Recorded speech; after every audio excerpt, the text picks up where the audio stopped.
See, Father, I've been wondering. I say, make I ask you. You know when the church is celebrating like the Pentecost, charism, the charismatics that like in the forefront, you get. Then when like the Daddy in Marian celebration, the Marian site is the Legion, Mother of Perpetual, like that in forefront. But then, like when they're not doing like any Eucharistic, like let's say like Christ the King or Corpus Christi, anything. Why is it that it's the Sacred Heart? I mean, it's the heart. What's in concern? Like, why is that? Is the Sacred Heart of Jesus that is now like at the forefront of every Eucharistic celebration in the church? Like, what's like the the relationship connection? Yeah, between something like that. the Sacred Heart And the and Eucharist, Holy the Eucharist. Holy Holy Eucharist. You've heard about Eucharistic Yeah, miracles, of course. Yes. right? Yeah, I bet. Okay. Okay, so the thing is, it's one thing for something to be said to be a miracle. It is also another thing for the miracle to be scientifically Proven. proven Yes. by people who never knew it Anything was about. a miracle. So, let me put it this way. The major Eucharistic miracles that we have had, at some point, the church authority opened her doors to scientific tests and investigations and forensics and all that. And there are like two major ones that I can think of right away. One was in, the other one was in Buenos Aires. The one, the specimen they were given had been there for like 1,200 years. And the one at Buenos Aires, the host was put in water, had been there for 3 years. So what the church did was, okay, these things are Eucharistic miracles, but we want scientists to really test and yes, but these people would not know anything about the specimen they are given. Wait, so me, because me, I used to like see but then somehow I thought that like even people doing the investigation knew what was like going on or something. No, none of them knew what was going on. Some were atheists, some were not even Catholic, just pure scientists, like the best in their field. They would give them the specimen, either the blood that dripped from the host or a piece of the so, but the interesting thing that I'm trying to make that connection between the Sacred Heart of Jesus and then and I just remember right away when Father Mego was still alive, his adoration ministry was called Eucharistic Heart of Jesus.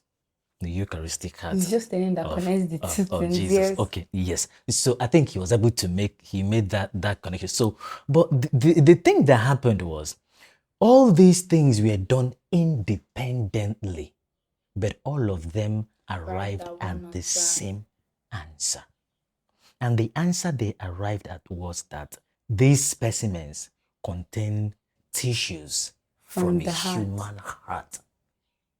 They say specifically from the myocardium and the left ventricle of the heart. It's even like the heart muscle itself. Yes, like the heart muscle itself. So imagine people, they didn't know the specimens. Like there was no bias there or was anything. no bias. Some of them were not even religious at all. All of them arrived at the same One answer. But that wasn't even what blew their mind. Yeah. So what blew their mind was that the tissues are still alive. After like you said one was like 8,200 years. And after 3 years. Yes. Others were like other. It's even crazy how like the church like keeps this. What? How else do you want to present? I don't know. No, just imagine now that a priest is celebrating mass and all of a sudden blood drips from the Eucharist. Now chop, you go chop am. I've been a bury, you go bury. It's like it's an evidence of the proof of the veracity of the incarnation and the real presence of Christ in the Eucharist. The Holy Eucharist. Recently, somebody saw me. I was really stressed out. The person said, Father, you see, if you stress, take am easy. Anything where you do, see this your body, it be like memory chip. It registers it, doesn't forget it. At some point, it is going to surface. Yes. Whether it is vitamins you take or food that you eat or stress Everything you go was definitely through or manifest something, somehow. whatever you go through, whatever you let in, that it is registered and recorded somewhere. In your It body. doesn't leave. So one of the things that blew their mind also, apart from those tissues being alive, and they actually said that the blood was like just freshly drawn from And somewhere. I think another thing that was very significant was that all the blood arrived at just The one same blood type. the Everything. AB blood type. Yes. Yes, the AB blood type. Then they said that those tissues contained white blood cells. And one scientist specifically said that this is a characteristic of a tissue that has been taken from a part of the body, like it was as if the heart had been, like the area surrounding the heart had been tortured and beaten, like the stress registered in the tissue, the passion.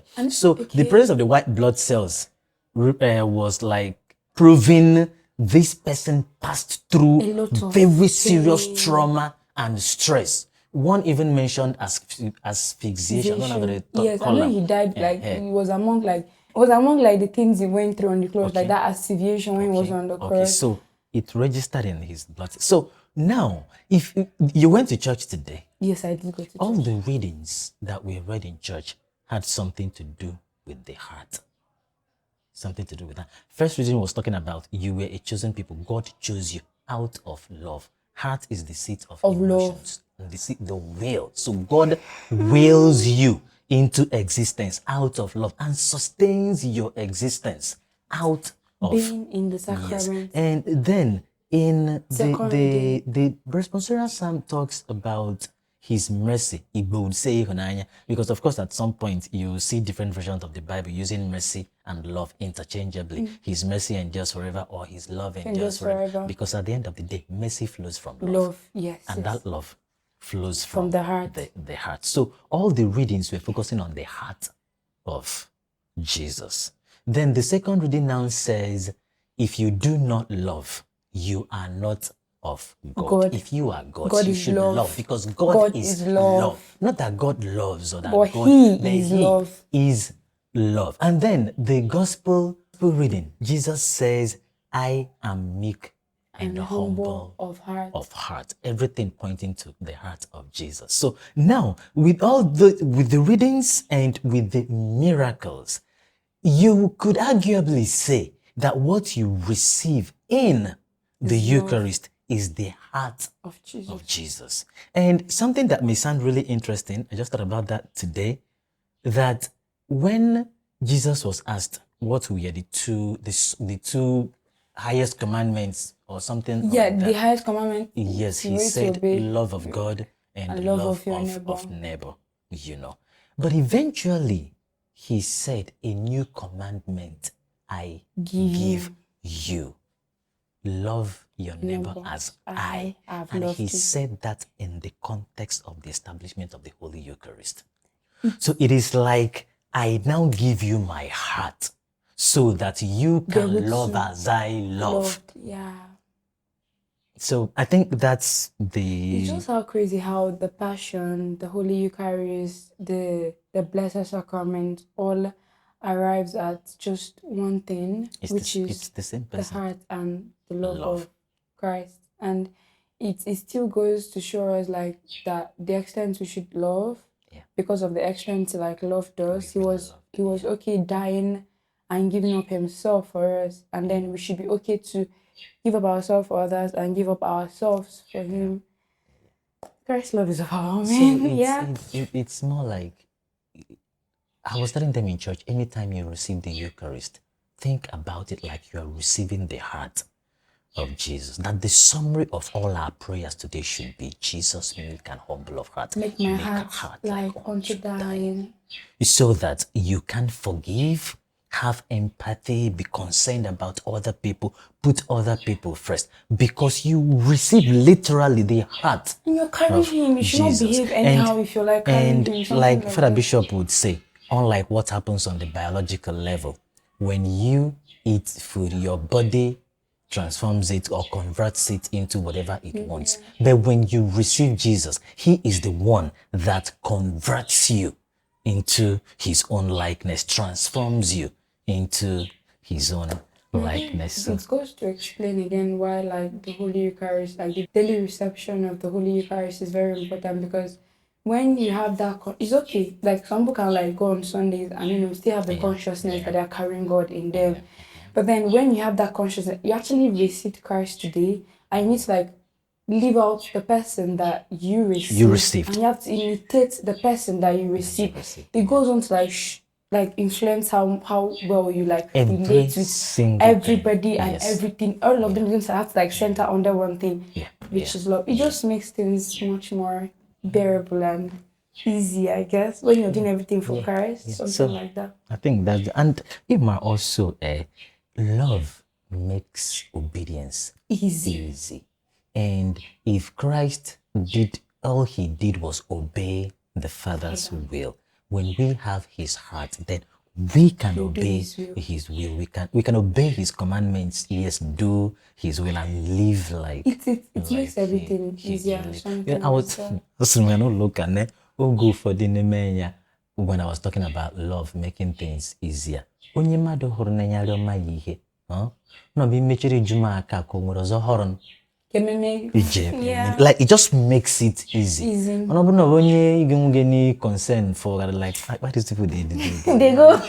So the more you love, the easier. And it's like I feel like these days, if you do things for men, it's not going to make sense, because men, they are very unstable. They are very men. But then I think everything makes sense when it's done like with the view of Christ. Like you're doing this because you're doing this for Christ. Because he has like done the biggest sacrifice. And Father said something in the church. There was like also that you cannot claim that you love Christ when the person beside you, you don't love the person. I mean, we offend Christ every day, but then somehow if your neighbor offends you, it now feels like something you have to revenge on. Like, have you ever like put yourself in the perspective that if God behaved like this towards me, will I even be standing and like be talking and be alive? That kind of like, it goes on to make everything so much easier. Like when you're looking at things from the eyes of lens of Christ, like you're able to like love better, you're able to like forgive better, without like there's nothing without love you can't. Without love you can't. You can't forgive.